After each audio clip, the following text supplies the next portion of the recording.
từ có của bao nhiêu nó đó chị. How are you doing?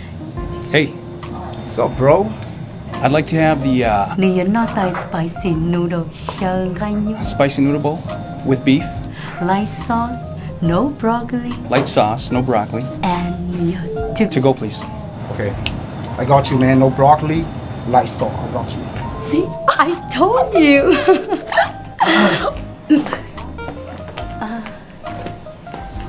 Dùng đó từ tiêu liệu.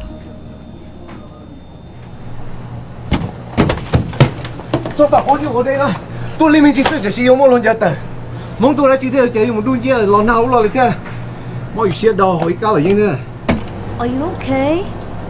Wow, cái nhiều của tôi liên minh chỉ sử dụng chỉ sử dụng giờ có tờ nó, có tôi tụt cho nó chảo nó nè.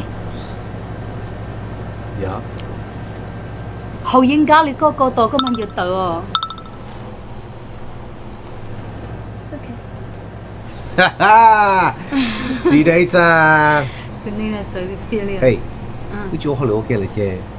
Cái cô không còn đó. Nó sơ cấp hả? Phi, chú muốn bữa. Giờ phong giờ yêu xin à? Đâu chỉ cản đâu chỉ khéng à? Nó tin nhiều khó text con à? Còn nó chia text à? Còn này có dating app notification. Tại giờ nó top secret xin nên nó đi liên chỉ bảo cháy rồi. Một power hay à? Cho nó chịu một tàu à? Chỉ một tuổi của sai sao? Còn nó họ xử lý chán à? Có chỉว่าเขาหรือน้องเลยเจกูอยู่จุดต้นเทียตั้งยาแล้วอ้วกกูเทียชิละลายย้อนนะใครกูชอบ Mày là khai có Cú chụp khai có xưa Kia tìa Cú nhẹ có nữa hả nì Có một đám là họ đề đi áp có nữa Chỉ có ô lên là hai xưa mà Tao có lỗi khác là Chỉ nên nụ có xe Có gì tụi này nhẹ nhẹ đã chi Nụ có lý ô lên nó Chỉ nên mà lên chia tụi Phí có đồ có And then whenever you and the guy come into the same area, you guys, nên nhau gì vậy đó, your phone will notify you to let you know that do chạy xí thẳng, nhau gì hết nè.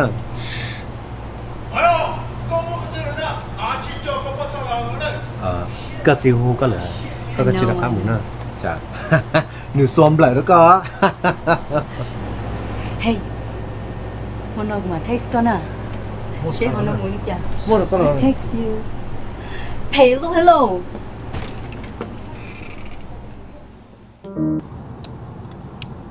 Thôi học lúc nào chỉ trong thú công.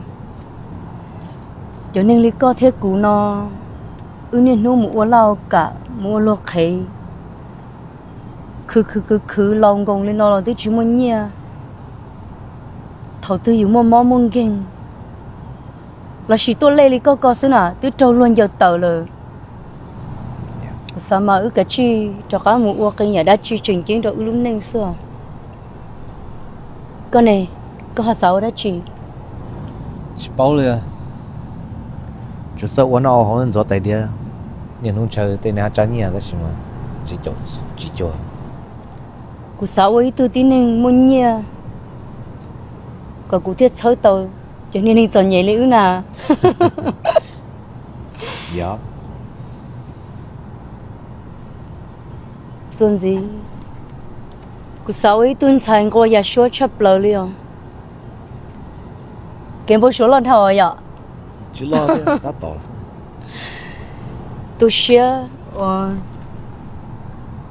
lúc này chỉ trời share xả liền ạ. Mấy niệm mong ấy khi tôi nào mò học với lưu chế nào mò ta linh. Chỉ nên nói trong đầu tiên rồi. Sao bảo xe nếu bọn nhớ học khó thì để định am nó nấy vậy? đúng ấy chế muốn lên từ trong chắc của đồ có thế nào Khó nói tiền đang dư nhiều khó cơ. Nhớ ba phần chính friends đồng rồi nè. Thôi, gặp mua yêu sữa thì lý do xin lỗi rồi.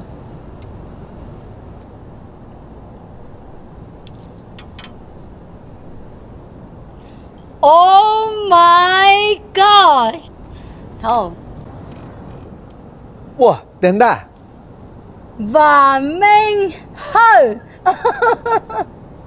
ê cô hai lý cha na ba của mà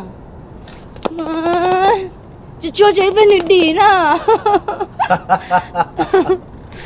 hai ly nữa hai xưa mà nhẹ exercise nhận gì đấy chờ thì chỉ hai lý cơ chị chung gọi lý của đà na tụi nên cơ tới chỉ trong lý của ít khó lôi na coi vậy tụi sao có thể tụi nên đà na gì à có nói được cú xe likes exercising likes traveling to exotic places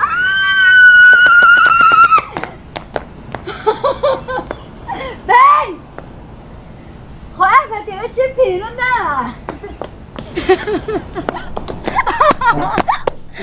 trời giống một thiện chuột đấy kiểu cấu nè wow. Ben Crazy sẽ có đại giờ ni tự lo của con nó xì na wow xin nào mùi cái tao ba của đàn gì na na